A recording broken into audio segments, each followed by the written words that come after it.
Alright guys, so just here to do a maintenance on this 80% gas furnace. It's a Ream, looks like it's 50,000 BTU. Generally how I like to start these guys is just grab a shop vac and get the interior all cleaned out, get the cabinet looking nice. So I'll go ahead and do that real quick and we'll move on to the next step.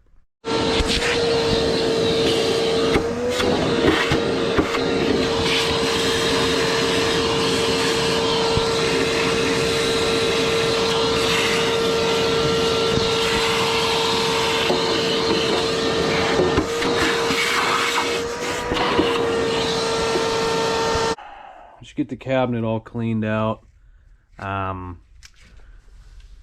I'll usually go after the flame sensor next, which is tucked back behind here, kind of a pain in the butt to get to. So it's just a 1/4-inch screw, and basically the job of this thing is just to prove that there's actually flame, so the valve doesn't just keep dumping a bunch of gas when there's no flame. So let me get that pulled out. So hopefully you guys can see this all right. I apologize, it's about the most dimly lit garage. Like I said, it's just a 1/4-inch screw. You're just gonna pull that out. Set that to the side. Pull the flame sensor out. Let's see if she's gonna fight me. Guess it would help to take the wire off first, but alright. Yeah, you can see that one's got a little bit of build-up on it. Dollar bill here.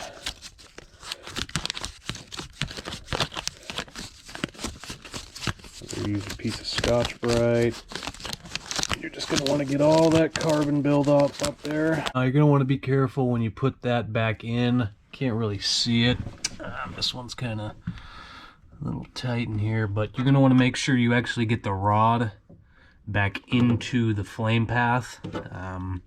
Again, otherwise it's not going to be able to prove flame. So once you get that back in, I generally like to go to the pressure switch port here. Basically all this is doing is just proving there's a vacuum in the throughout the heat exchanger and going out the flue. Sometimes these ports right here can get plugged up, so I try to like to pull those off. Fight me, I'm sure. Pull that off, and you can clean those out with. You can use your shop vac. I usually just take a small Allen key and just make sure that port doesn't have anything inside of it. I'm sorry.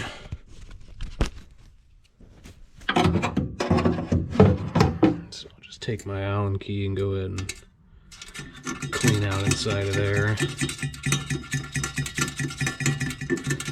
Now, if you do use the shop vac, just make sure you're disconnected from your actual pressure switch right there, because you start putting a significant amount of pressure on those, you're going to blow out the I believe it's bellows inside of there. It just makes contact when it's under negative pressure, so you don't want to subject that thing to any more negative pressure than it's designed for.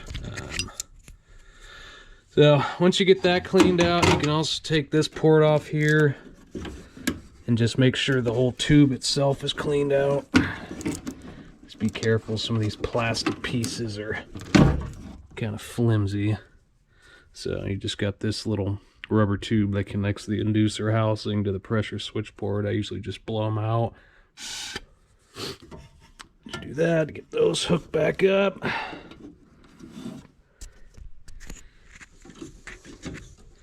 little hard to do one-handed here, but we'll get it done. Okay. So those are good and connected back up. I usually go after the burners next. Depending on how long ago the furnace has been serviced, I usually like to clean those maybe once every year, maybe 2 years. So I'll show you how to pull those out. Alright guys, so fortunately on this furnace I'm actually able to just remove this top plate right here, and I actually have access to the burners right there. If that's not the case on the one you're working on, it's not too bad. You just got 2 1/4-inch screws right here holding the burners down, and then you'll have to remove these 2 or 4 1/4-inch screws on the main burner tube. That should give you enough play to go ahead and just pop this burner out and go ahead and clean them. Now I just use a piece of sandpaper on this. Just get in there and just wipe off the heads and make sure those are clean. Get to the crossover ports. Hopefully you guys can see that okay. Let me take this camera out.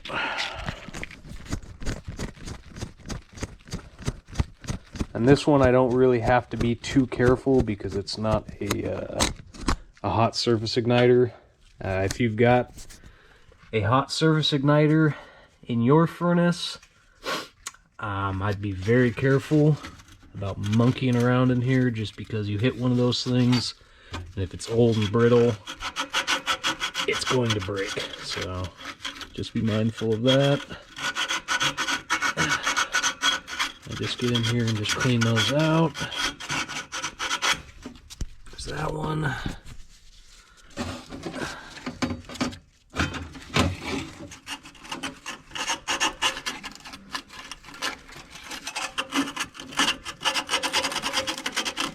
And these just build up. Yeah. Over time, they just get sooted up. So get those cleaned out. Get your shop vac back in there and just clean out any of the soot you just created by cleaning them. Okay, there's that. Let me grab my shop vac.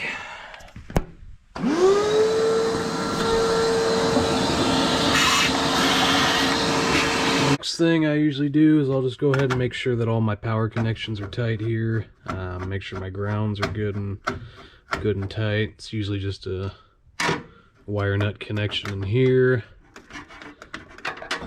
Maybe if I can get the damn thing out.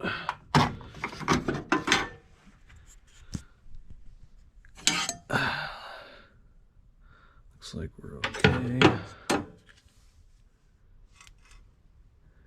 It's all taped off either way, so.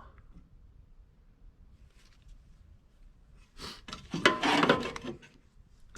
you can just pull these guys out. Now make sure you're turning off your breaker to your furnace before you go messing with these wires. Those feel good and tight. Give them a pull. It's good. Ground wire looks good. Oh. There goes my light.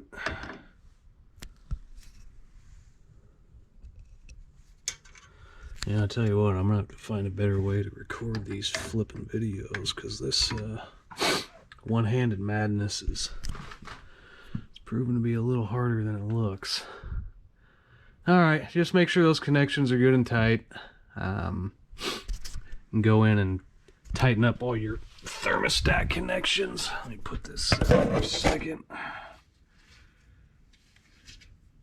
Grab a Phillips. So you're just going to go in here. Again, make sure the power's off to the furnace. Make sure all your thermostat wires are nice and tight. Those are feeling kind of loose.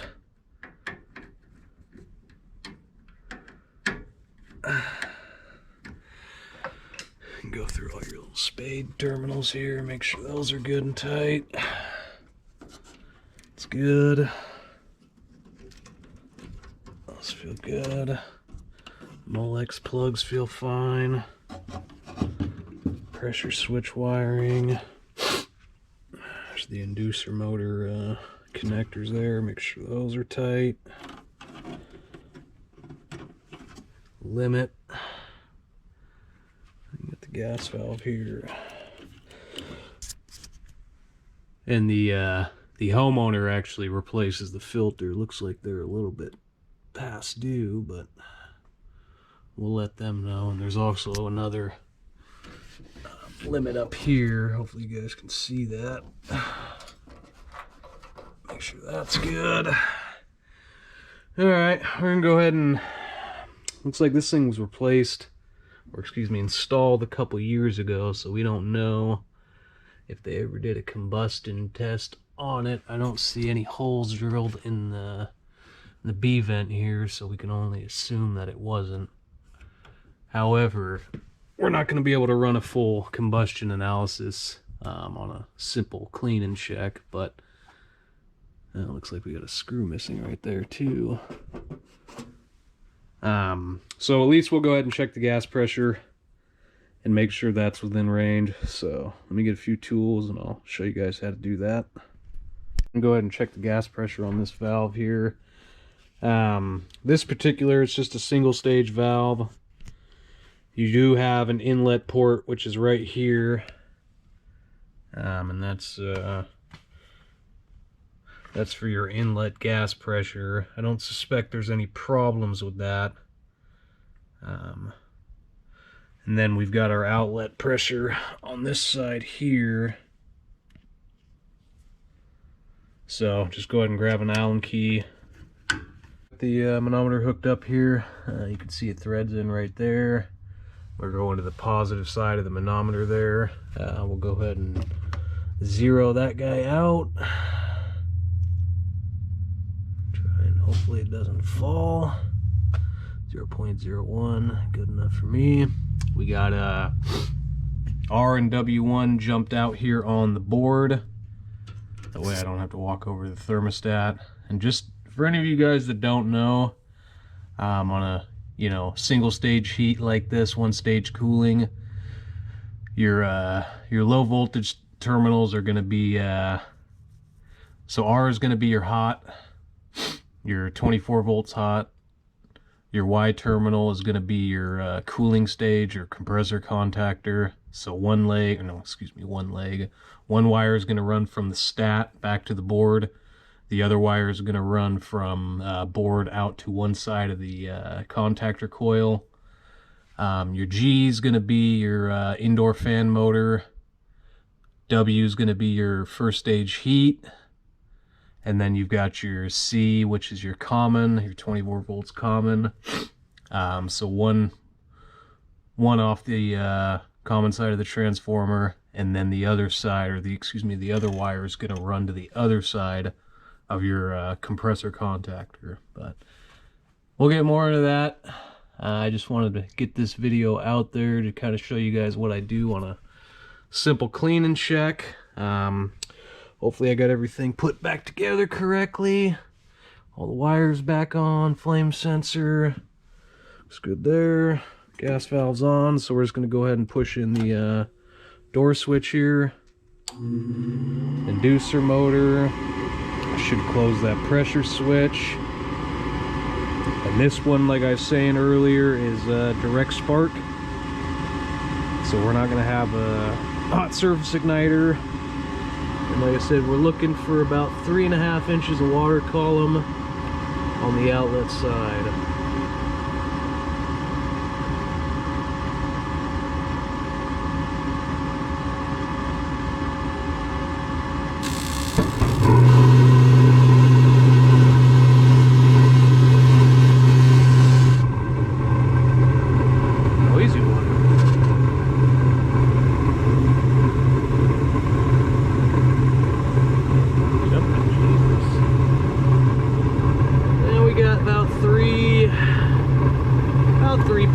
I'm not going to get